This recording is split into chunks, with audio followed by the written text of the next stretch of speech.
दोस्तों सभी लोगों को मेरा जय श्री श्याम। तो दोस्तों अगर आप किसी भी परेशानी से जूझ रहे हैं और आपको भी खाटू जाने का अगर न्योता मिल गया है तो आपको खाटू में जा कर के मंदिर के अंदर जा कर के क्या करना है, ये सब कुछ आज मैं आप लोगों को इस वीडियो में बताने वाली हूँ। तो आप जुड़े रहिए और पूरी वीडियो को जरूर देखें और साथ ही कमेंट्स करना ना भूलें।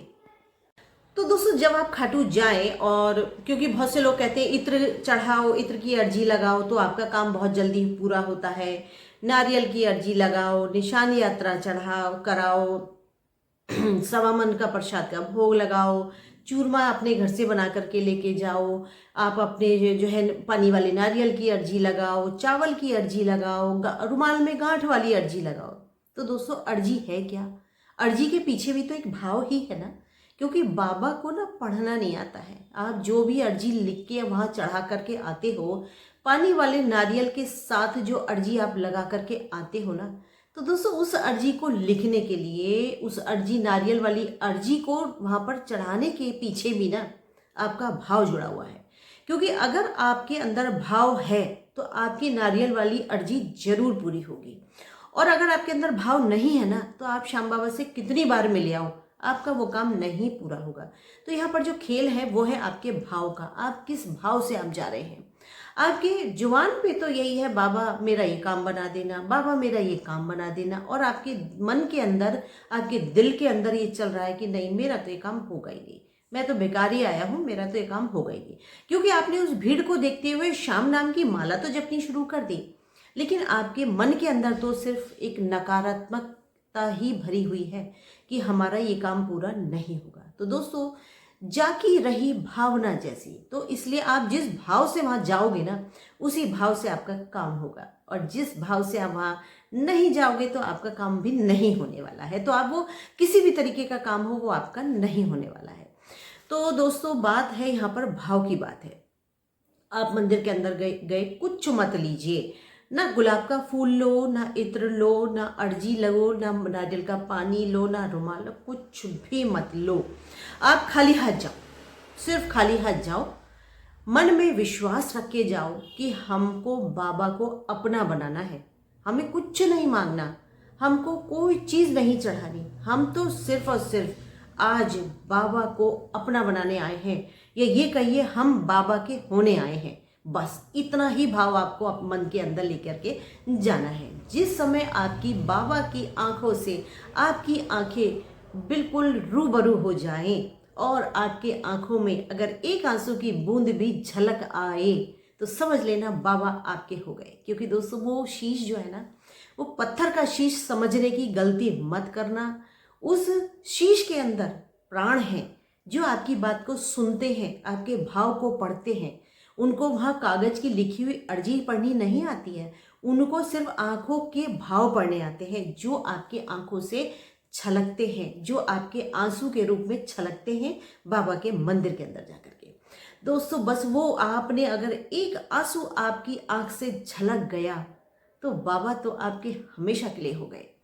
और जिस समय आप वहाँ से निकलेंगे ना तो आपको खुद एहसास हो जाएगा कि आप अकेले नहीं आ रहे मंदिर से, आपके साथ कोई ना कोई ऐसी शक्ति चल करके आ रही है, और वही शक्ति अब आपकी जिंदगी में काम बनाने शुरू करती है। तो दोस्तों ये है बात बिल्कुल असली।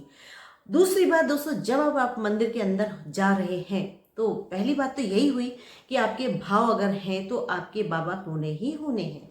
दूसरी बात दोस्तों, अगर आपका कोई ऐसा काम है जो आपका नहीं बन रहा है, कोई अर्जी पूरी नहीं हो रही है, आप किसी विशेष कामना को लेकर के गए हैं और आपका नहीं, आपको लगता है कि हम दुनिया से हार गए हैं, एक बाबा ही है जो हमारा काम बनाएंगे, तो आपको करना क्या है दोस्तों? मंदिर के अंदर जाना है, कोई अर्जी कुछ नहीं लेकर के जाना है, बिल्कुल साधारण तरीके से जाइए, क्योंकि आप तो खाली झोली आए हैं और भरकर झोली लेकर के जाने वाले हैं। तो आपको खाली झोली लेकर के ही मंदिर के अंदर एंटर करना है। खाली झोली मतलब कोई प्रसाद नहीं, कोई इत्र नहीं, कोई गुलाब नहीं, कुछ भी नहीं, सिर्फ खाली हाथ जाना है। और उसके बाद बाबा से कहना क्या है कि बाबा सौंप दिया इस जीवन का सब भार तुम्हारे हाथों में, या तुम्हारे चरणों में है। जीत तुम्हारे चरणों में है, हार तुम्हारे चरणों में, क्योंकि आज से बाबा मैंने अपने आप को समर्पित किया। जीत कराओगे मेरी तो तुम कराओगे, हार कराओगे मेरी तो तुम जानो, तुम्हारा काम जाने। मेरा काम था यहाँ आना, तुम्हारे दरबार में हाजिरी लगाना, तुम्हारे दरबार में शीश को झुकाना। बाकी तुम्हारी मर्जी, जैसा चाहो मेरे साथ कर देना, मुझे मंजूर है। मैं पूरी तरीके से आपके श्री चरणों में समर्पित होने आया हूँ और आज से मैं पूर्ण रूप से समर्पित हो गया हूँ। अब आप जानो, आपका काम जाने। मैंने कोई अर्जी नहीं लगाई है, मैंने कोई प्रार्थना नहीं करी है, मैंने कोई भोग नहीं लगाया बाबा। सिर्फ मैं तो आज आपका होने आया था और आपको अपना बनाने आया था। अब बाकी आपकी मर्जी है, मेरे को जैसा चाहो आप दे देना, सब कुछ आपके मैं श्री चरणों में छोड़ करके जा रहा हूँ।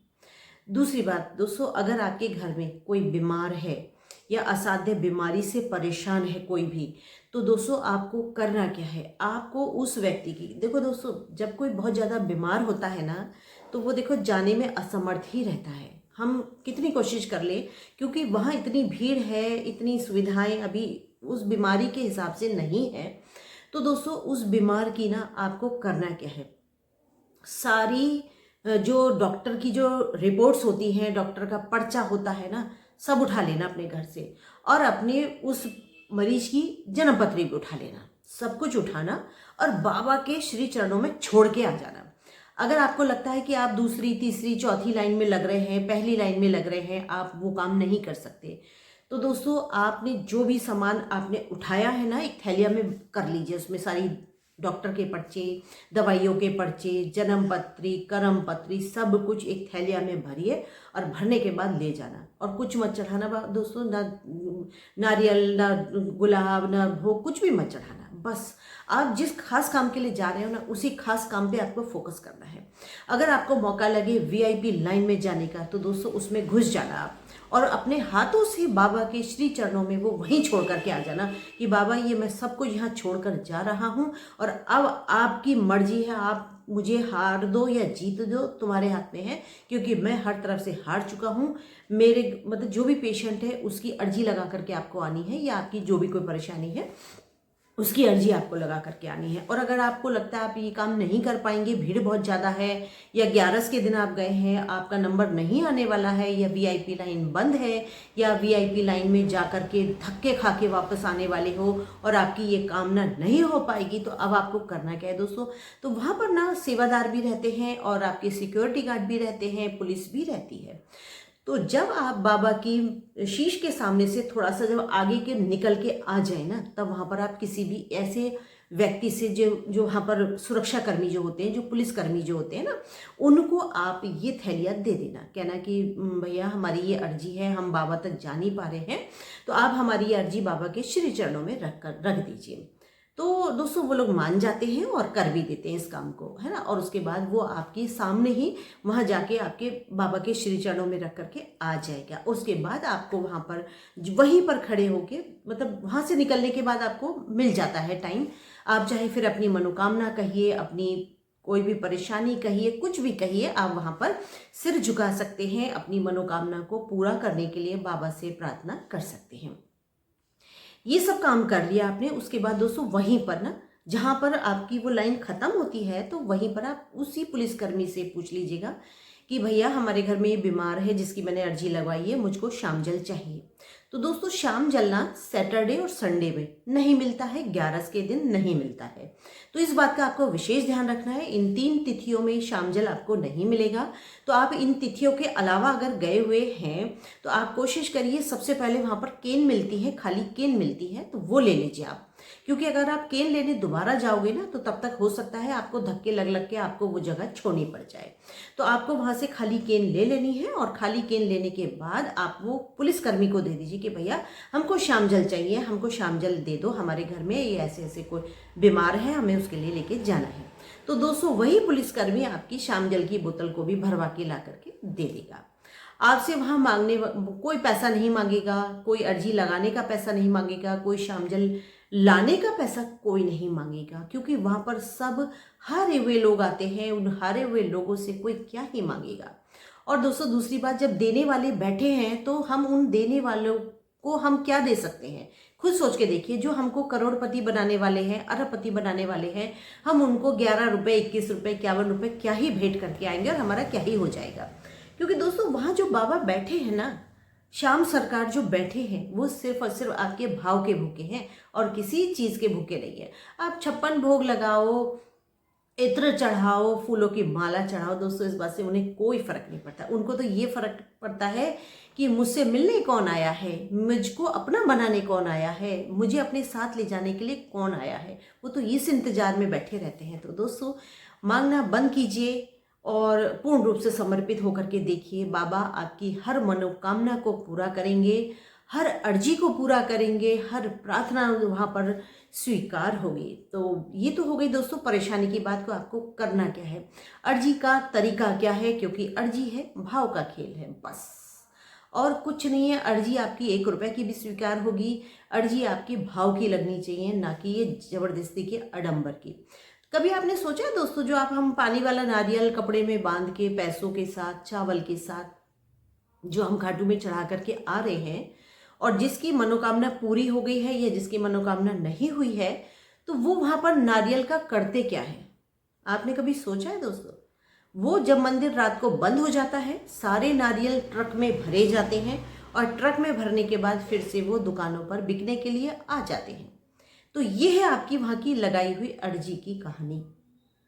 तो इसलिए मेरी फिर आपसे हाथ जोड़ करके विनती है कि दोस्तों, बाबा को पढ़ना नहीं आता, बाबा को नारियल खोल के पढ़ना नहीं आता, तो इसलिए भाव को के साथ अर्जी लगाइए, भाव के साथ बाबा से जुड़िए, भाव के साथ बाबा को अपना बनाइए, भाव के साथ बाबा को अपने घर लेकर के आइए। दोस्तों अगर घर में आकर के विराजमान हो गए ना, तो आपको अरबपति बनने से कोई रोक नहीं सकता। तो अब बाबा दूसरी बात बताने वाली हूँ दोस्तों, अगर आप हर तरीके से हार चुके हैं, खाटू हो आए हैं, खाटू में बाबा को अपना बना करके आ गए हैं, और अब आपकी कहानी यहाँ से शुरू होती है, क्योंकि जो कहानी आपकी पिछली थी वो तो आप उसको मिट्टी डाल दो, क्योंकि वो दौर ऐसा था जब आप बिल्कुल हारे हुए थे, गरीब थे, आपका कोई काम नहीं हो रहा था। तो अब यहाँ पर आप जब बाबा से जुड़ गए हैं ना, तो अब आपको करना क्या है वो अब मैं बताने वाली हूँ। तो दोस्तों अगर आप खाटू से अगर जा रहे हैं ना दोस्तों, तो वहाँ से बाबा की एक प्रतिमा लाना बिल्कुल मत भूलना, चाहे आपके घर में छोटी हो बड़ी हो, लेकिन अगर आप खाटू गए हैं तो खाटू से एक मूर्ति लाना जरूरी है, एक फ़ोटो लाना जरूरी है वहाँ से, क्योंकि जब आप उस फोटो या मूर्ति को लेकर के आते हो ना, तो बाबा उस मूर्ति में, उस फोटो में खुद ब खुद विराजमान होकर के वहाँ से आपके संग चले आते हैं। ये मेरा अपना पर्सनल एक्सपीरियंस है जो मैं आप लोगों के साथ शेयर कर रही हूँ। तो वहाँ से आप जब उस मूर्ति को, फोटो को लेकर के आ जाएं, तो अपने घर में उसको विराजमान करिए, गंगा जल के छींटे लगाइए, ताकि उनकी जो भी नेगेटिविटी फोटो में, हाथों की गंदगी लग लग के जब वो आपके मंदिर में आई है ना, तो उसको गंगा जल छिड़क के बिल्कुल अच्छे से साफ करिए। साफ करने के बाद तिलक करिए, फूलों से उनका सजावट करिए, कच्चे दूध का भोग रोज लगाइए। आपके घर में दूध 24 घंटे में, 12 घंटे में जब भी आता हो ना, सबसे पहला काम है 2 चम्मच, आधी कटोरी दूध लिया और सबसे पहले बाबा के पास पहुंच जाओ कि बाबा ये वाला भोग आपको स्वीकार करना ही होगा।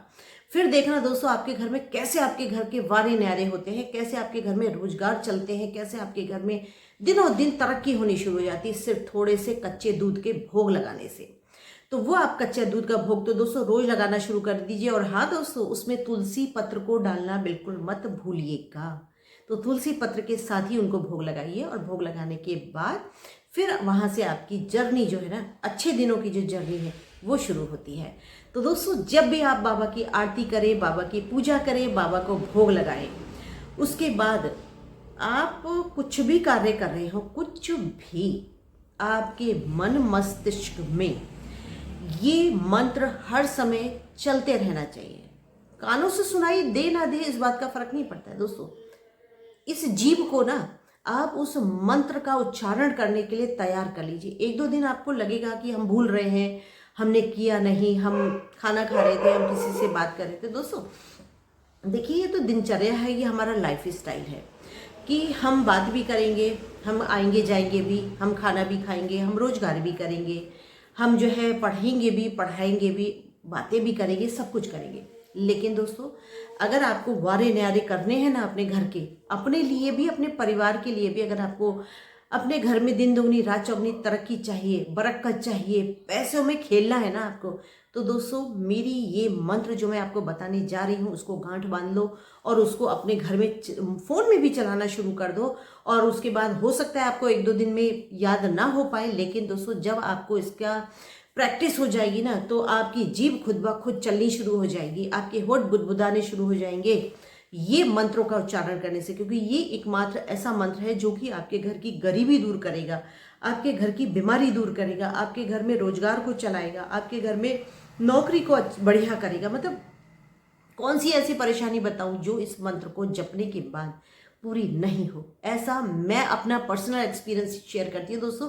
मैं सुनी सुनाई बात को बिल्कुल नहीं बताती हूँ वीडियो में, ये आप लोग मेरा विश्वास करिए, विश्वास के साथ ही इस काम को आप शुरू करिए। तो दोस्तों वो मंत्र है जो कि आप नहाए हो ना नहाए हो, पूजा कर रहे हो ना कर रहे हो, खाना बना रहे हो, रोजगार पे बैठे कुछ भी कर रहे हो, दोस्तों ये मंत्र आपकी जीभ पर लगातार मतलब कहते ही रहना है आपको। वो मंत्र मैं आपको बता रही हूँ वो है ओम श्री श्याम देवाय नमः। बस इतना सा ही मंत्र है जो आपके लिए इतना ज़्यादा कल्याणकारी है, इतना ज़्यादा प्रभावशाली है कि जब आप इसकी श्याम नाम की माला है ये समझ लो, और जब आपने श्याम नाम की माला को जपना शुरू कर दिया ना तो दोस्तों 1.25 महीने का चैलेंज दे रही हूँ। 1.25 महीने में अगर आपका कोई भी कार्य ना पूरा हो जाए तो फिर आप मेरे को मेरी वीडियो में ही कमेंट करके आप लिख सकते हैं कि ये काम था मेरा, मैंने श्याम माला को जपा लेकिन फिर भी मेरा काम नहीं हुआ।